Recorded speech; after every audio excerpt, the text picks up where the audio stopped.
Shalom, salam berkat dari kami untuk pendengar sekalian.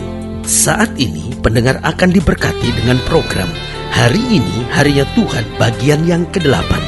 Sebuah program rohani tentang doktrin Alkitab yang menolong kita untuk semakin tertanam dalam kebenaran firman dan bertumbuh dalam kemuliaan. Bersama hambanya, Pendeta Gilbert Lumuendo, STH.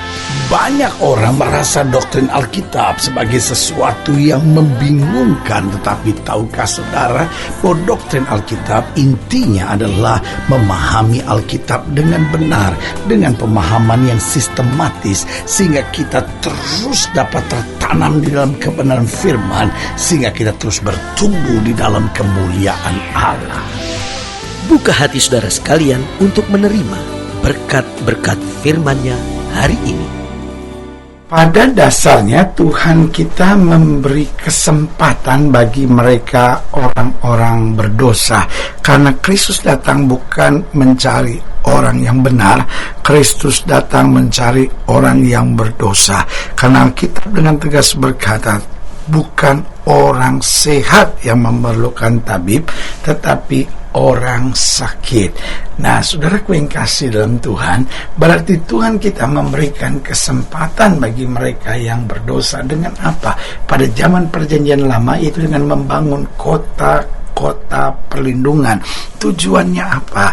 Supaya mereka yang sebenarnya tidak sengaja berbuat dosa, yang memang bukan karena hatinya jahat, memang karena situasinya menekan kondisi itu, maka tetap ada keselamatan.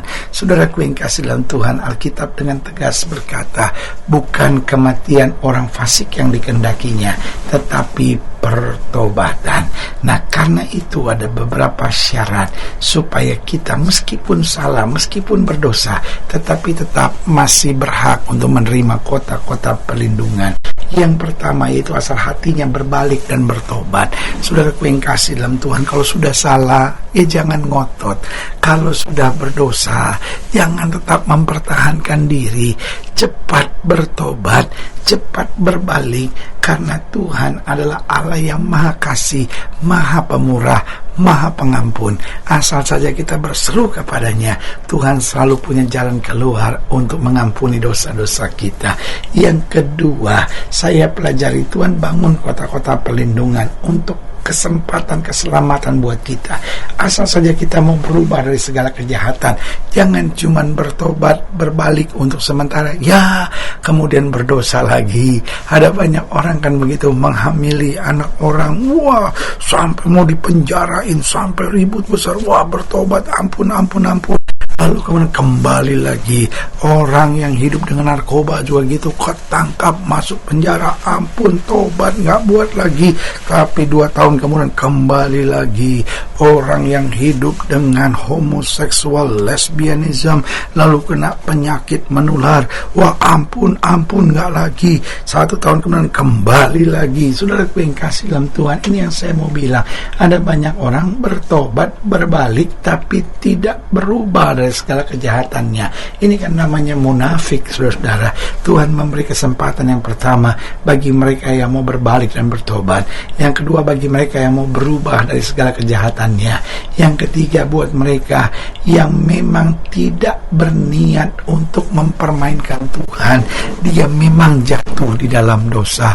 Saudaraku yang kasih dalam Tuhan, ada orang yang memang jatuh dalam dosa, tetapi ada orang yang sebetulnya hatinya memang mempermainkan Tuhan. Sebagai hamba Allah, saya mau ingatkan buat setiap jemaat sekalian, jangan mempermainkan Tuhan.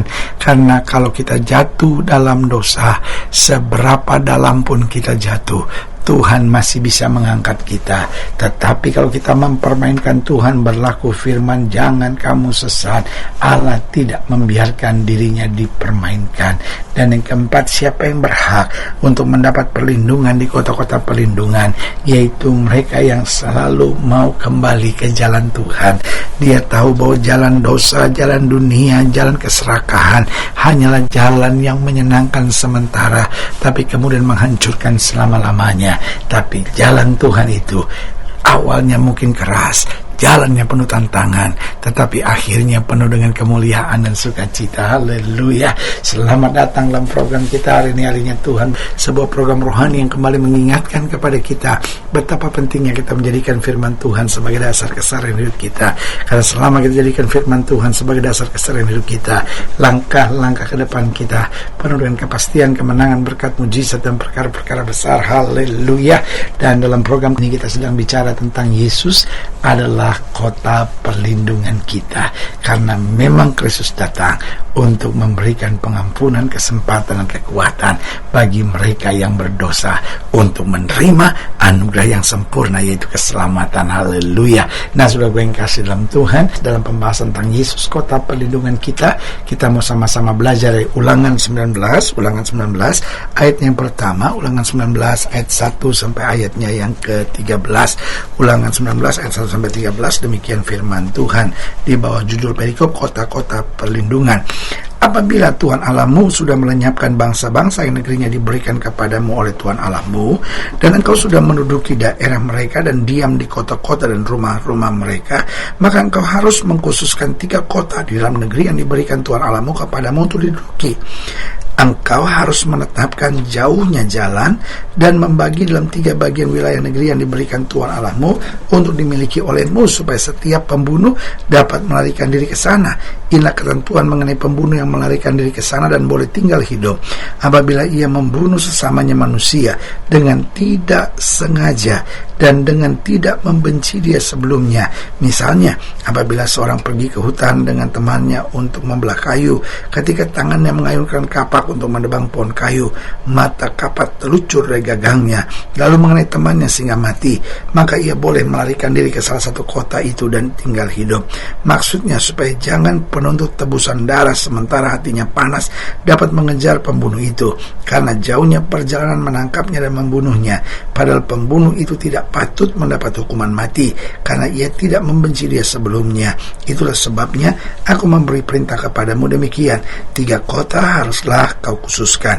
Dan jika Tuhan Allahmu sudah meluaskan daerahmu nanti seperti yang dijanjikannya dengan sumpah kepada nenek moyangmu, dan sudah memberikan kepadamu seluruh negeri yang dikatakannya akan diberikan kepada nenek moyangmu, apabila engkau melakukan dengan setia perintah ini yang kusampaikan kepadamu pada hari ini dengan mengasihi Tuhan Allahmu dan dengan senantiasa hidup menurut jalan yang tunjukkannya, maka haruslah engkau menambah 3 kota lagi kepada yang 3 itu, supaya jangan tercurah darah orang yang tidak bersalah di negeri yang diberikan Tuhan Allahmu kepadamu menjadi milikmu, dan hutang darah melekat kepadamu. Tetapi apabila seseorang membenci sesamanya manusia dan dengan bersembunyi menantikan dia, lalu bangun menyerang dan memukul dia sehingga mati, kemudian melarikan diri ke salah satu kota itu, maka haruslah para tua-tua kotanya menyuruh mengambil dia dari sana dan menyerahkan dia kepada penuntut tebusan darah supaya mati dibunuh.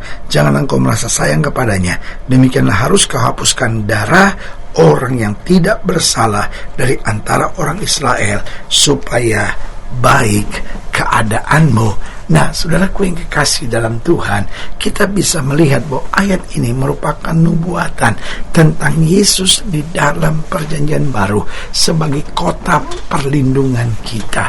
Lalu pertanyaannya, kenapa kita percaya Yesus sebagai kota perlindungan kita? Yang pertama, karena Yesus adalah Tuhan yang tidak menghakimi. Dia menegur, betul. Dia menyatakan kesalahan, betul. Dia memperbaiki, amin. Tetapi dia Tuhan yang tidak menghakimi. Itu sebabnya Alkitab dengan tegas berkata, jangan kamu saling menghakimi. Ingat ketika seorang wanita tertangkap basah berbuat zina, Yesus bilang apa? Barang siapa yang tidak berdosa, lempar wanita ini duluan dengan batu. Saudaraku, ketika semua orang mundur, Yesus berkata, aku pun tidak menghukum kamu. Pulang, jangan berbuat dosa lagi. Yesus bukan Tuhan yang menghakimi. Dia menegur, dia menyatakan kesalahan. Bahkan di saat-saat tertentu dia juga menghajar kita. Tapi satu hal, dia tidak menghakimi kita. Dia selalu memberi kesempatan untuk kita berubah. Haleluya. Yang kedua, Yesus sebagai kota perlindungan kita, karena Yesus adalah Tuhan yang senantiasa memberi kesempatan bagi mereka-mereka yang mau buka hati, bagi mereka-mereka yang mau bertobat, bagi mereka yang mau sungguh-sungguh menerima anugerah dan kasih karunia Tuhan yang sempurna. Haleluya. Yang ketiga, Yesus sebagai kota perlindungan kita. Yesus Allah Tuhan yang merindukan pertobatan, bukan hukuman. Alkitab berkata bukan kematian orang fasik yang dikendakinya, tetapi pertobatannya. Kita kadang kala kalau udah melihat kelakuan orang, kita udah gak harapkan pertobatannya, udah biar mampus itu orang. Aduh pendeta, itu orang udah kelewatan, udah ada sikat aja gitu. Saudaraku yang kasih dalam Tuhan, itu sebabnya Yesus mati di atas kayu salib, bukan untuk orang benar, bukan untuk orang-orang yang memuji Dia, bahkan untuk orang-orang yang menghujat dan menghakimi Dia. Yesus berkata, ampunilah mereka, sebab mereka tidak tahu apa yang mereka perbuat. Haleluya. Yang keempat, Yesus sebagai kota perlindungan. Yesus adalah Tuhan yang selalu siap memakai mantan pendosa bagi kemuliaannya. Selalu saya bilang, masih mending disebut mantan pendosa daripada mantan pendeta. Saudara, wah, pendeta tahu nggak itu orang yang tadinya mantan pendeta? Wah, ini repot, saudara, ya kan?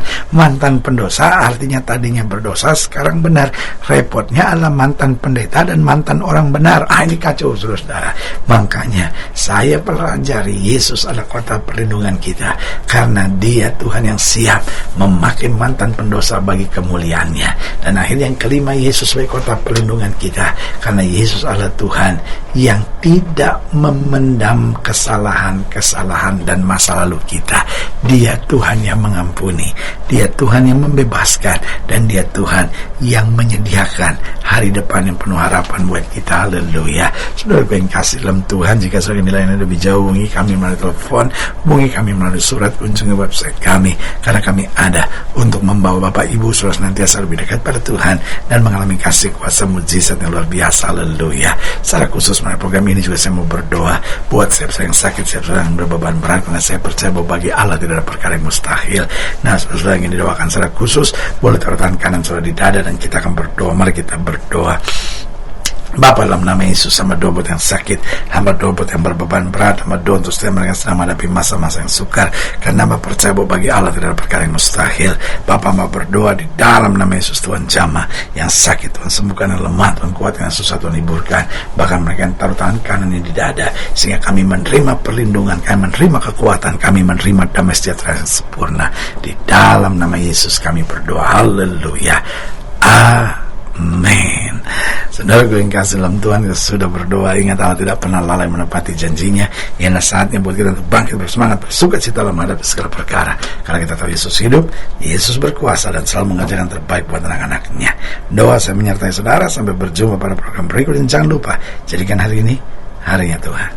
Haleluya.